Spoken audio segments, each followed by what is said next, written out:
Hello, I'm EVM and welcome back to the channel and to our Tesla Model 3 Standard Range Plus, which, can you believe, is now 3 years old. It's just had its first MOT, flew through that no problems, and I thought it's time to do an update on what it's been like to live with this car, the reliability, what it's like dealing with Tesla, because now there are a huge amount of used Model 3s on the market and a lot of people out there looking for a used one as well as a new one. So I thought I'd give you an update essentially of what's happened with us, with this car and with Tesla.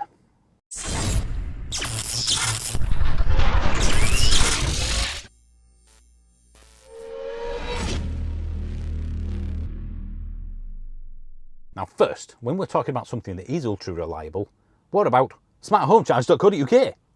Now if I needed a home charger, they installed mine, would be getting one from SmartHomeCharge.co.uk. They have a huge array of chargers. You can scroll down the list, there's a ton of them. You've got a comparison tool, so you tell them what car you've got and they will pick the best one for your particular vehicle. They've got loads of accessories, cables, different lengths. If you need public charging type 2, for example, they've got all that. You can pay in full, you can pay in monthly installments, and you've got all options. I've had mine installed by them, my brother's, Harry's, or by Smart Home Charge, and it's been faultless. Check their Trustpilot score, and please thank them for sponsoring this channel. So that's smarthomecharge.co.uk. Right, so as I said, 3 years old, it's done 44,000 miles, which means in terms of warranty, it's got about 6,000 miles left because it's a 4-year, 50,000 mile warranty on the car, everything but the battery. So we will hit the mileage before the 4-year comes up. So that's something to bear in mind if you're looking at the used market. 4 years, 50,000 miles. The battery, 8 years, 100,000 miles on this, and I think it's 125,000 miles on the long range / performance version of the Model 3. So I'm not worried about the battery. A lot of people are concerned about that with a used electric vehicle, but certainly with Tesla, I'm really not concerned at all. That warranty is more than enough for me. 8 years, 100 or 125,000 miles is fine. The car itself, though, occasionally does concern me because the only issues I've had with this haven't been mechanical, nothing battery related. It's been kind of the infotainment, computery type systems. This first. It was probably about 18 months into ownership and the sat-nav froze. The SOS call system said it had a fault. The cameras all didn't work. Anything that used the cameras, like autopilot, certain safety features, again, all didn't work. The computer froze up essentially. It was just static. The 2-button reset did nothing. The only way I could unfreeze it, should I say, is by removing the 12-volt battery and the high voltage underneath the seat back there. Essentially cutting power to the computer, I guess, and it carried on working.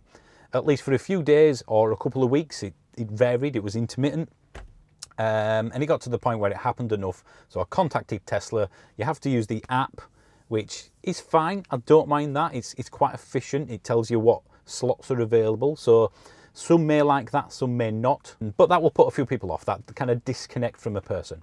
Anyway, a Tesla Ranger, as they're called, came up to our house to have a look at the car, which is another benefit of I think it's just Tesla that do that. Maybe a few other manufacturers do as well, but if it can be fixed on your driveway, they will come to you.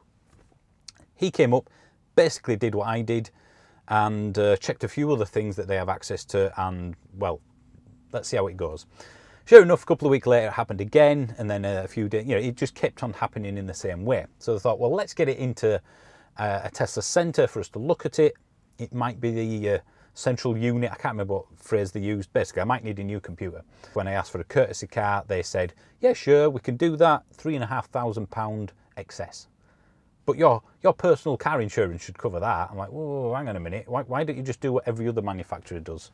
It's that kind of that disconnect that you get. They do what they need to, what they legally have to. But essentially, I find dealing with Tesla, it's like you're a statistic on a spreadsheet, and as long as they tick that box, if it's more efficient for them, they'll do it. After about a month and a half of pushing different versions of software out, it then fixed itself essentially. The software update worked. So it went on about 3 months, and it was annoying. It didn't stop the car from driving, although certain safety features weren't working, but we didn't have to take it in, which is a good thing. Now, this isn't unique to Tesla. A lot of manufacturers have this problem as well, but my nearest service centre is Leeds. It's roughly the same distance to Manchester for me, which means it's a good hour, maybe an hour and a half with traffic to get there, and then of course back again. So that's 3 hours, at least an hour or 2 or 3 if it's an easy fix at Leeds for me, and then you're looking at a day off. I have to take a day off to take this in. And of course, other manufacturers aren't exactly in every town now either. Dealers seem to be trimming themselves down, and you have to travel further than you ever have. There is another issue that's ongoing at the moment. It's not affecting the car, it's not a safety problem, and it is a very common Model 3 issue, and that's creaking on the top mount, I think it is. And it just sounds like the car is a penny farthing. In fact, let me show you a brief video of it.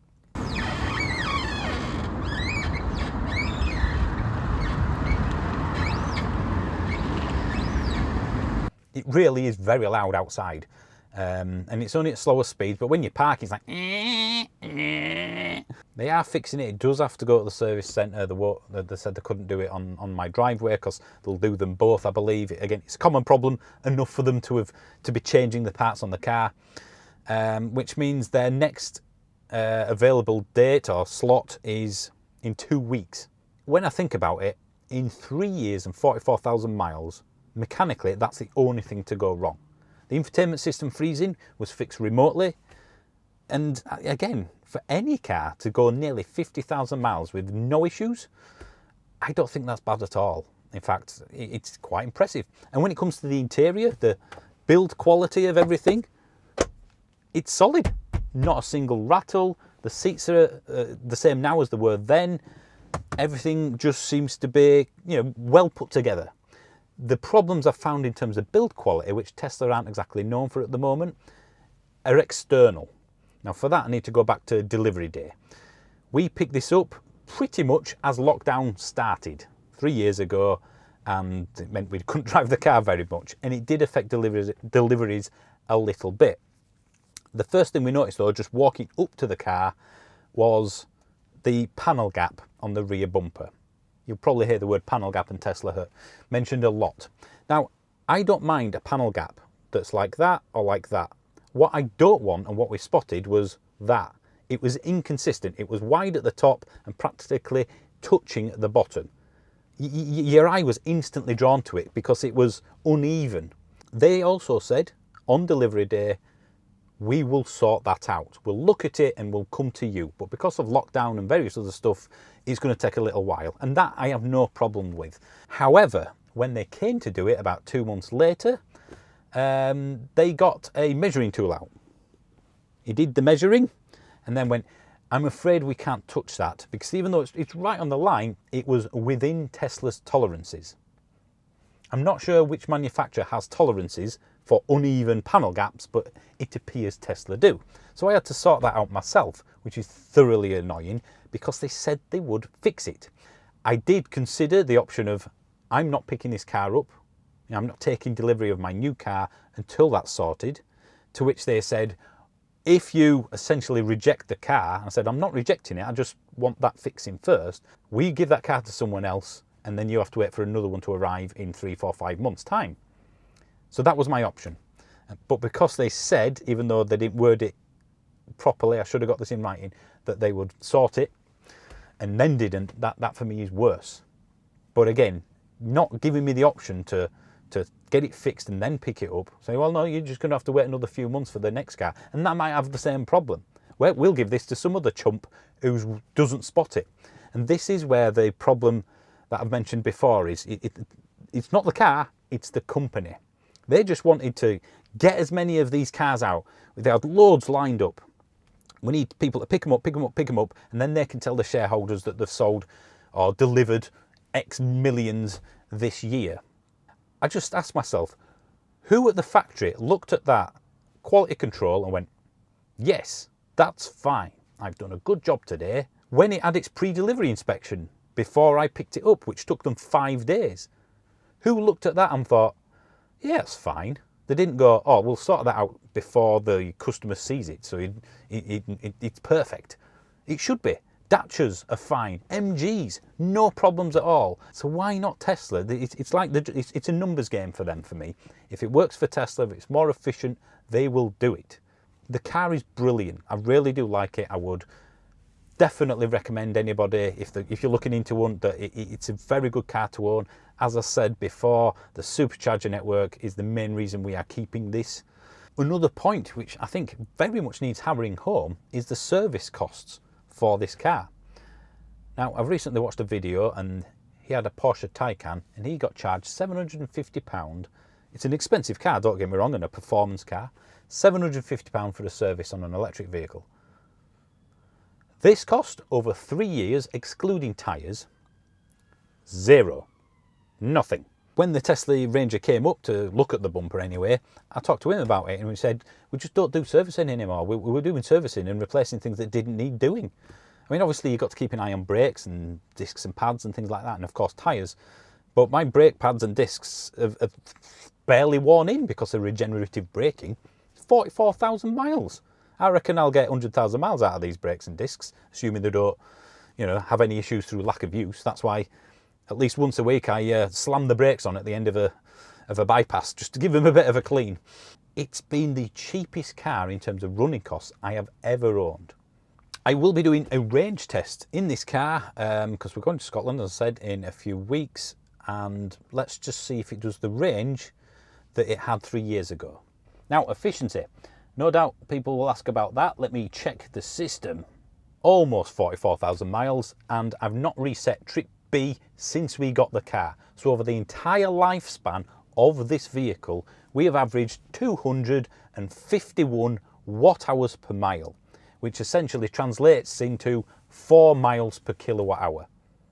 And that's over the whole life. Winter, summer, long journeys, short journeys. I don't drive it economically. When you look at the other stuff like the Ioniq 5s, the EV6s, the ID range, this is a very, very efficient vehicle. I suppose it's also worth mentioning that the infotainment system has got new features now over the last 3 years because of over-the-air updates. They've changed it, they've updated it. It's like when your phone gets a new version of its operating system. It's like, oh, it does that now. It looks a bit nicer. That's essentially what you get on this. That's, again, getting more common with other manufacturers, but it is a benefit of Tesla that a lot still don't. You don't need to put any effort into charging. You just put your destination in and it will go, right, charge here and then here maybe, and then get to your destination. It tells you for how long, it knows how many are in use, how many are currently working. So it just takes all of the EV worry, the anxiety that people apparently have, certainly before they get one, it just takes that away, and that alone is worth a lot. That's it. Thank you for watching, guys. I'll see you soon. Remember to like and subscribe, all that sort of stuff. Click join. You have to click join and you get members benefits for 99p. You'll get early videos every Sunday instead of Friday. There's a live stream with yours truly where you can ask me any questions you want at the end of every month as well, and occasionally members only videos too. So again, thanks, and I'll see you Tuesday? No, Friday. Unless you remember it'll be Sunday. It's getting complicated.